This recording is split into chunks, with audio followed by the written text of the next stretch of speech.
live in a world that's constantly nudging us to stay small, not necessarily because it's malicious, but because it's afraid of disruption and afraid of difference. From an early age, we're taught to blend in, follow rules, choose the sensible path. We're encouraged to ask for what's reasonable: a steady paycheck, a safe career, a stable life. We're rewarded for adapting to systems that were never designed for our individuality. And over time, we learn to make modest requests. We ask for a slightly better job title, a slightly bigger office, a little more recognition. But all the while, we ignore the part of ourselves that wants to ask for something wild and beautiful. Not more crumbs from someone else's table, but a feast that's fully our own. There's a quote: "You cannot begin to imagine how modest your requests are compared to what you could have if you went your own path through your own door." And that idea, that radical invitation, is what we want to talk about today. Because it's not just a poetic metaphor. It's the core difference between living a life of quiet resignation and stepping into a life of expansive, self-led abundance. So why do we keep making these modest requests? Why do we ask for crumbs even when something deeper in us knows we're meant for more? The reasons are complex and often deeply rooted. First, there is fear. Fear of judgment, fear of failure, fear of not being enough. Most people would rather feel secure in a small, known life than risk the discomfort of the unknown. Asking for a raise is safe. Building something from scratch, well, that could be terrifying.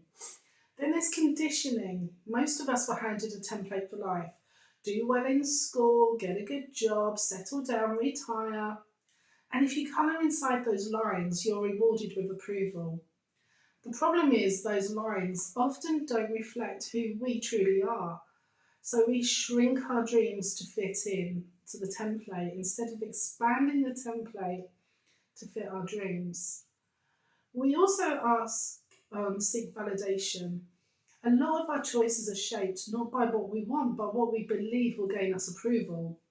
From our parents, teachers, bosses, society, our requests become smaller, safer, more digestible, because we're afraid that if we ask for more, we might not be accepted. And finally, we stop imagining, we stop dreaming beyond what we've seen. We ask for a bigger window in a small room instead of realising we could build an entirely new house. Our imagination becomes confined to the walls of the system we've internalised. And that's the real tragedy. Because outside that system, through your own door, lies something extraordinary. Not just more money or more comfort, but a different kind of life, a richer life. We're talking about a life where you're deeply aligned with your values, where you do work that means something to you, where your creativity isn't squeezed into a job description. It flows freely into something only you could create. On your own path, you experience freedom, not just financial freedom, though that's possible, but time freedom, creative freedom, the freedom to design your days to shape your priorities, to follow your intuition instead of someone else's strategy. And here's the best part. When you walk that path, you start to make a real impact because you're no longer operating within someone else's limits. You're solving the problems you care about. You're reaching the people who resonate with you. Your voice becomes clearer, your work becomes deeper, and your life starts to make sense in a way it never did inside the lines. So if you're feeling stuck, uninspired, or slightly off course, know this: it might not be you. It might be the room you're in, and it might be time to build something new. But let's be honest, finding your own door can feel vague and even intimidating. What does that look like in real life?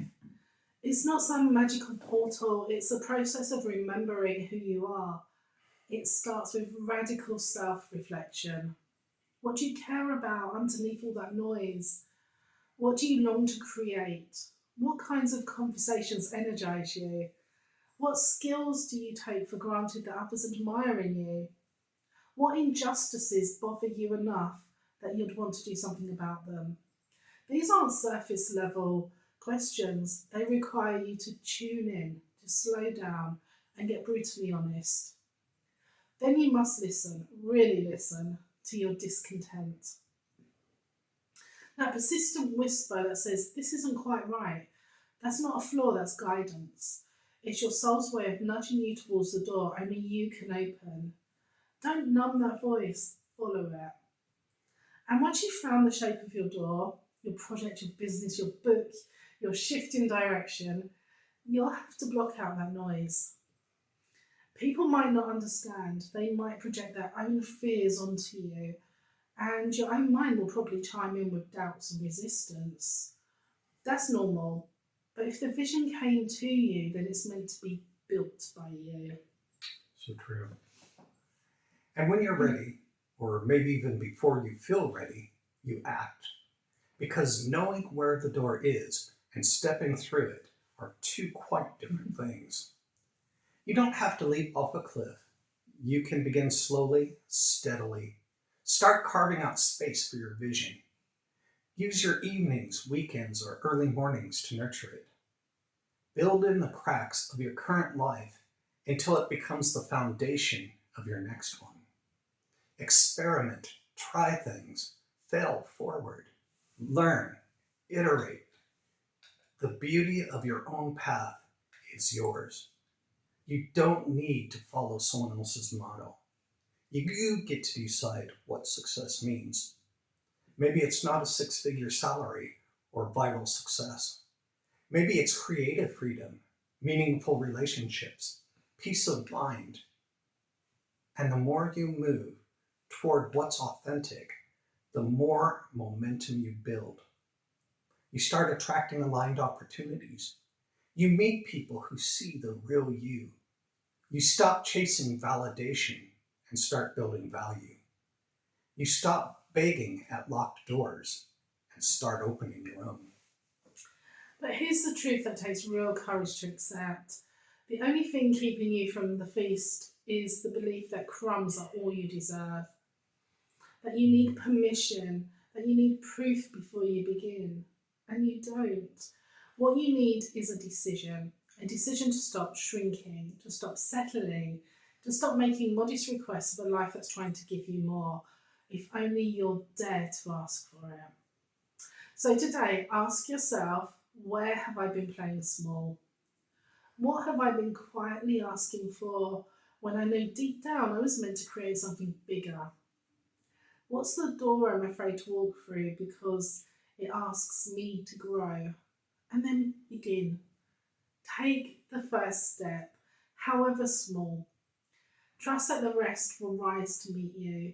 You're not born to live on crumbs, you are born to serve the feast. If this message resonated with you, if something in your heart stirred while we were talking, then that's not an accident. That's your door starting to appear. The next step, walk toward it. And we'd love to keep walking with you. So if you're ready to stop settling and start creating a life that's fully, unapologetically yours, hit that subscribe button, give this video a like, and share it with someone who needs to hear this today.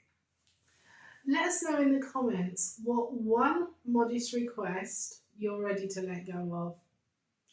And what's the bigger vision calling you forward? So until next time, think differently, dream boldly, and create consciously. I'm a quiet rebel, I don't need a shower. Changing the world from the inside out. No fists in the